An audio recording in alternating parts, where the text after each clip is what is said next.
Sentire Media. Hello everyone, you're listening to A History of Italy.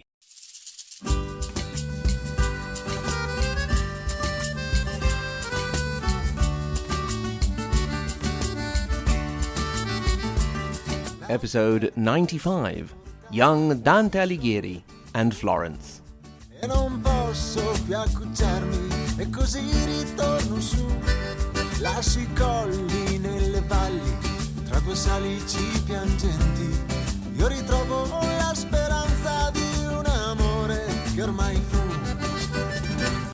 A History of Italy is a chronological podcast of the history of the Italian peninsula from the fall of the Western Roman Empire in 476 to the present day, if we ever get there. This is in case you stumbled upon this episode and the podcast looking for something about the great poet Dante Alighieri and are not a usual listener to the podcast. If you are, apologies for repeating because you know exactly what we're talking about.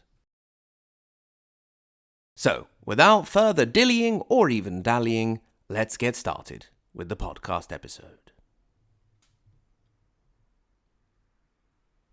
Donne che avete intelletto d'amore, io vo con voi della mia donna dire, non perché creda sua laude finire, ma ragionar per sfogar la mente. Io dico che pensando il suo valore, amor sì dolce mi si fa sentire, che s'io allora non perdessi ardire, farei parlando innamorar la gente. You women who understand love, I wish to speak to you of my woman, not because I could possibly say enough to praise her, but just to lighten my mind. I say that thinking of her virtue, I am filled with such love, that if I did not lose courage, I would, just by speaking, make people fall in love. Now, I'll bet you are expecting to hear an excerpt from Dante Alighieri's Divine Comedy, perhaps the start of hell, the famous nel mezzo del cammin di nostra vita, in the midst of our walk and blah blah blah blah. Well, you probably will eventually, because I am a sucker for famous quotes and cliches, but for now, we'll have to be content with a part of the Vita Nova, new life. Indeed, as you may know and probably imagine, Dante Alighieri did write other things beside his comedy. This work is in the style of the dolce stil novo, the sweet new style literally, and placed Dante among the group of poets called the stil novisti, who, Dante first among them, are credited with the creation of the Italian language, or at least bringing the vernacular spoken language into the limelight, replacing Latin as the language of literature. We Italians can't say we were actually the first to do this.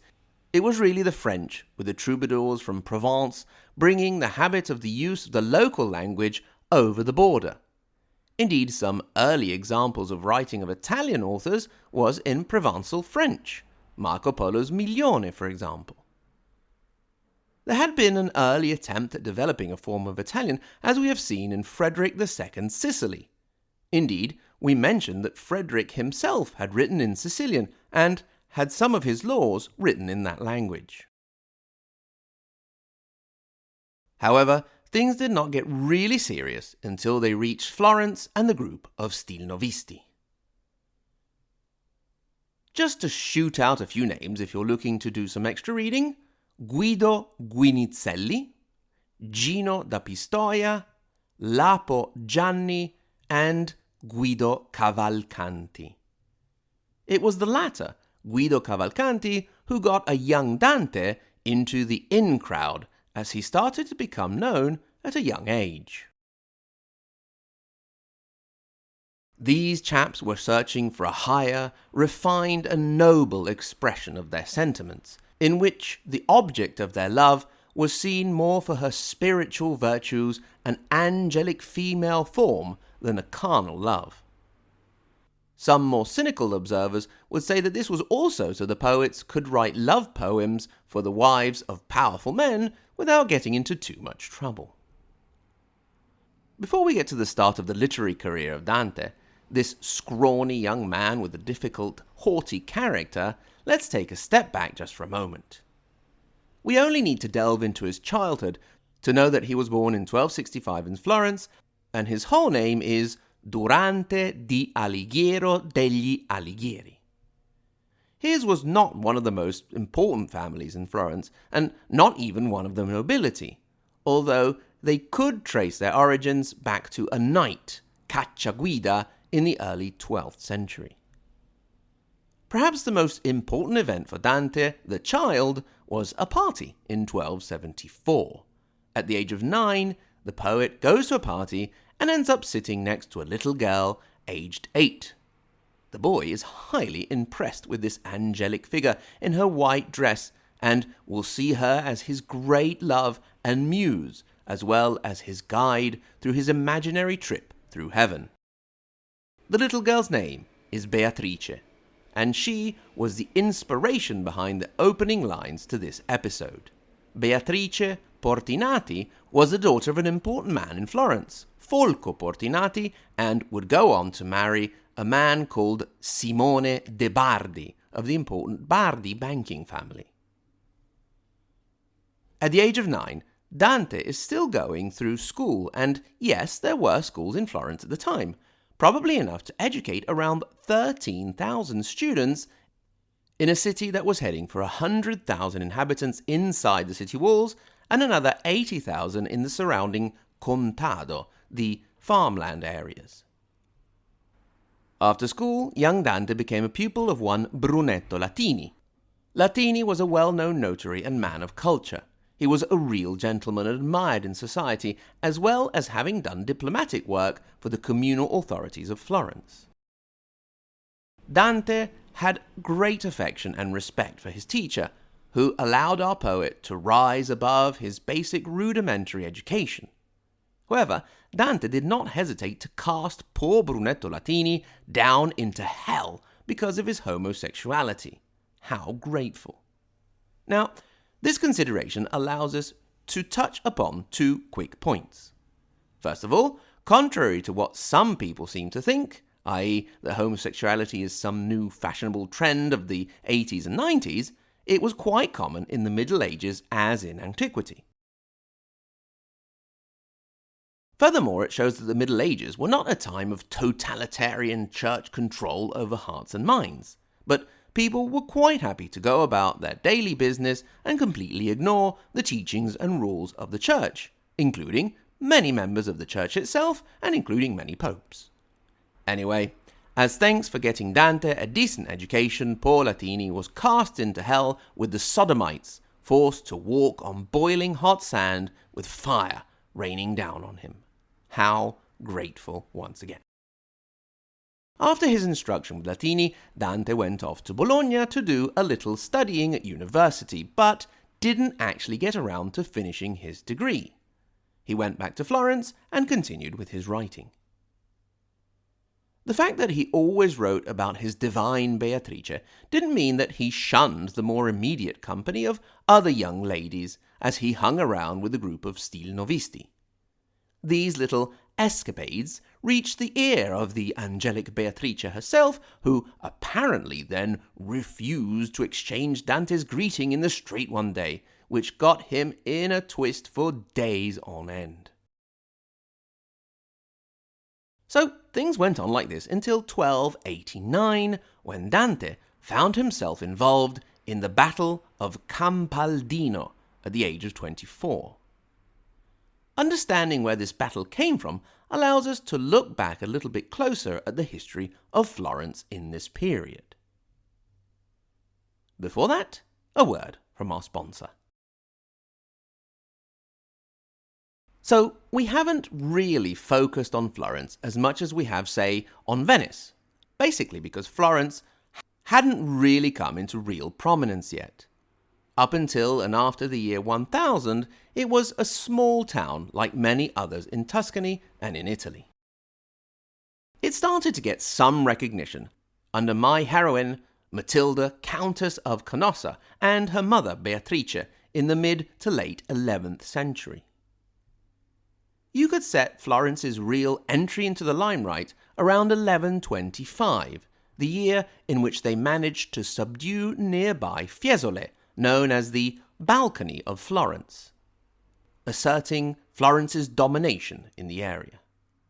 Incidentally, if you manage to get to Florence, I really do recommend also a visit to Fiesole, and in particular its archaeological site with Roman temples, baths and amphitheatres mixed in with Etruscan ones.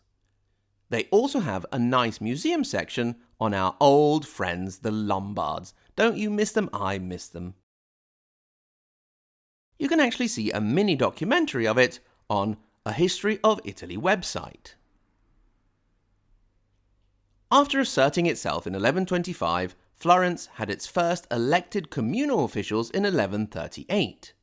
Its desire to grow economically pushed its territorial expansion, and expand it did.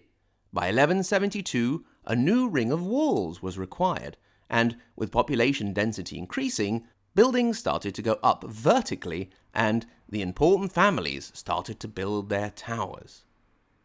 In 1193, Florence moved from the consular form of government to electing a podestà, and by 1207, said podestà would be foreign, i.e. from Italy, but not from Florence, but also later from outside of Italy, as, for example, Holy Roman emperors and kings were sometimes nominated podestà.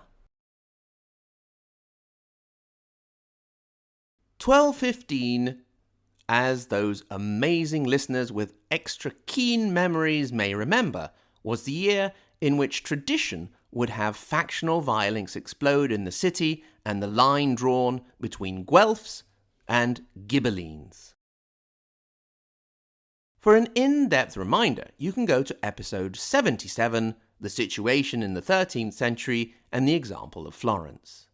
Just to give you a quick summary, a guy named Buondelmonte dei Buondelmonti gets into an argument at a wedding and stabs another guy called Arrigo dei Finfanti.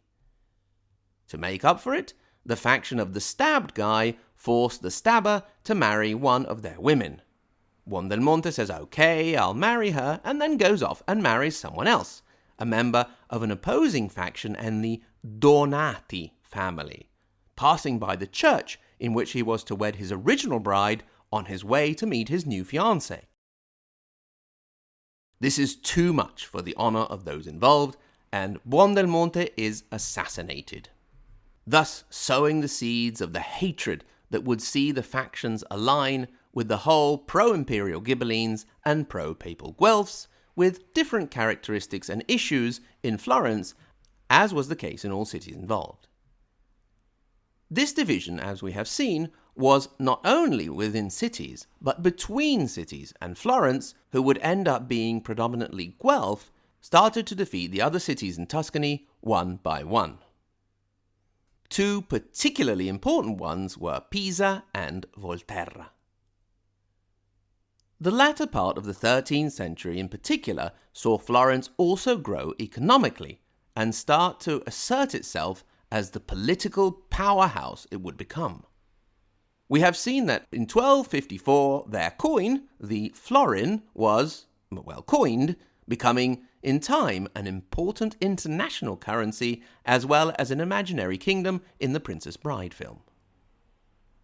By Dante's time, a third set of walls became necessary, and all of the streets within those walls were paved. The 147 bakeries in the city would start work early to make the bread for the inhabitants, who also required around 30,000 pigs and 4,000 cows for their sustenance. If you got indigestion from eating all that pork and beef, you could head off to one of the 30-odd hospitals and recover in one of their 1,000 bed spaces. Trade, commerce, and production boomed, with textile and banking leading the way. The great banking families had by now asserted themselves, such as the Bardi, the family Beatrice married into, the Peruzzi, and the Cerchi, who along with the Donati family you might want to remember. Cerchi and Donati.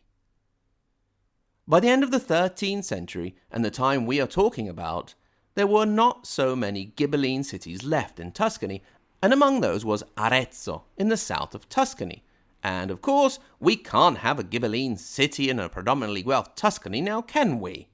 Soon enough, a Guelph alliance of 12,000 men, including young Dante, was marching off to face the Ghibellines who had rallied around Arezzo and numbered around 9,000, led by the bishop of the city. The story of the battle is like so many others before it. At first, it seemed like the Guelph army would break, with their centre retreating. The wings, however, held, and when the Ghibelline army pushed into the centre, said wings closed around it, and that was all she wrote. This battle, that of Campaldino on the 11th of June 1289, can be seen as the definitive defeat of the Ghibellines. Among those who distinguished themselves were Corso Donati, of the antique and noble Donati family, and Vieri Cerchi, of the up-and-coming banking family of the Cerchi. As far as Dante is concerned, he apparently didn't do too badly, and more interesting from a literary point of view, before or after the battle, he may have had time to meet and get to know another participant, the Sienese poet, i.e. from Siena, Cecco Alighieri. I must say, now that I'm no longer forced to study him at school, I'm warming up to Dante. As far as Cecco goes, I've always loved him. Where Dante was all noble, inspired language, sweet style, and angelic damsels, Cecco was for alcohol, gambling, and prostitutes. You could say he was a sort of proto-bohemian poet, with his life and his poetry reflecting each other. If you really want to delve a bit into Italian culture, you can actually hear a musical version of one of Cecco Alighieri's poems, put into music by the great Italian singer-songwriter Fabrizio De André. This is not a novelty because, at the time, many of the poems would have been put into music. Even Dante's poems may have been put into music because that is the way they were listened to and consumed at the time. I've added a link to what I hope is the official version offered by Sony Music, so you can listen in the episode notes. The lyrics are quite short, so we can have a look at them. Se fossi fuoco arderei lo mondo, se fossi vento lo tempesterei, se fossi acqua l'annegherei, se fossi Dio manderei in profondo, se fossi papa sarei allor giocondo, che tutti i cristiani imbriglierei, se fossi imperator sa che farei, a tutti mozzerei lo capo a tondo, se fossi morte andrei da mio padre, se fossi vita fuggirei da lui, ugualmente farei a mia madre, se fossi cecco come io sono e fui, torrei le donne giovani leggiadre, vecchie laide lascerei altrui. If I were fire, I would burn the earth. If I were wind, I would destroy it with storms. If I were water, I would drown it. If I were God, I would hurl it into the abyss. If I were the Pope, I would enjoy myself because I would get all Christians in trouble. If I were the Emperor, you know what I would do? I'd chop off the heads of those around me. If I were death, I would go to my father. If I were life, I would flee from him. And I would do the same with my mother. If I were Cecco, as I am and always have been, I would take the young and beautiful women and leave the old and ugly to the others. So that was Cecco Alighieri, and Dante may have met him, maybe spent some time with him, and, who knows, did a little bit of drinking and partying with him. The year was 1289. Dante had won his spurs, been in a real battle, and his Guelphs had possibly definitively defeated the Ghibellines, and he was becoming a well-known writer. He must have felt that it was a good year for him. It was not to last, for 1290 would bring tragedy.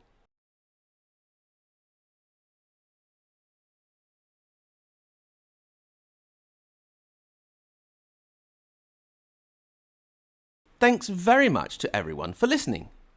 Thanks in particular to my wonderful Patreon supporters. They are at the Margherita Hack and Galileo Galilei level: Anthony G, Brian J, Celane, Chanel, Chris, David L, Dean V, Elizabeth, Greg, Ignazio, Jeffrey W, Old John in Milwaukee, Kevin, Marxist-Leninist Sicilian, Neville, Paradise, Patrizia Kappa, Peter W, Renee B, Roberta D, Rodney N, The Question Master, Rudy F, Scott L, Shelby, and Stephen, and the Tippy Top, Maria Montessori and Dante Alighieri, Paolo, Lisa K, JW, Andrew M, Brandon S, Maxime, David A, and the super top level, Sen. Thank you very much to everyone. Welcome to new supporters. This is either Simone, if it's in Italian, so a boy's name, or Simone, if it's written in English and a girl's name. So if you want to let me know and clarify that, that would be great. And Gunnar, thank you very much for your new Patreon support. And I'd also like to very much thank two PayPal donors, the very generous Bruce V, thank you very much, and the incredibly generous Ryan P. Thank you very much. And we also had a nice exchange of emails with Ryan, and I'd like to say hello to you in this occasion. Remember, you can get in touch, hello@ahistoryofitaly.com, to send in questions, doubt, philosophical issues, considerations on the facts of the day, or just to say hello, whatever you want. At the same URL, ahistoryofitaly.com, you can click through to social media, Twitter, Facebook, and Instagram, which is a bit dormant because I really don't know how to use it. So if anybody wants to send me some kind of tutorial, I'll be happy to have a look at that. And you can also go to our support page where you can become a patron or donate via PayPal, and that would be greatly appreciated. You can also look at some of our sources where there is a reading list, timelines, and maps to help you navigate our country's complicated history. Until next time, thank you very much to everyone for listening, and arrivederci.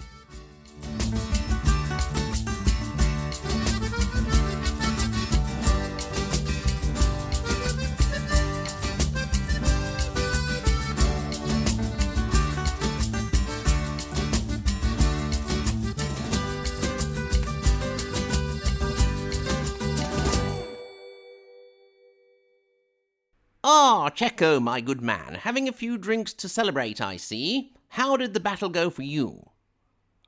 Oh, Dante, Alighieri, how are you? Yeah, we sure showed those Guelphs, eh? We are the Guelphs. Ah, are we? Ah, well, we sure showed that goody two-shoes Pope, didn't we? We weren't fighting the Pope. Weren't we? We probably should, though. Okay, the Florentines, then, those no good, corrupt bankers that... I am a Florentine, and we were on your side. Ah. Yeah, joking, of course, yeah. You know what? We should write, like, a poem about this battle. Yes, I suppose we could. Okay, so, how should we start? Well, we usually invoke the muses, something like, "O sacred and divine inspiration of great poets past, O muses, inspire us to tell of this great battle."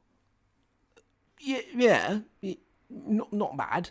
How about ancient Greek sexy hotties help us write stuff? Well, maybe we'll come back around to that part. Yeah, right, go ahead. On this morrow we did set forth to bring the righteous fight to those who would oppose the light of truth. With the strength of virtue and the justness of our cause we did triumph. Nice. A bit airy, maybe? Well, what do you suggest? How about, they disagreed with us, so we hacked them to bits with our swords. Well, that's the gist, I suppose, but it's not quite what I had in mind. Tell you what, let's go down to the tavern and see if we find inspiration there. Yes, that might be a good idea.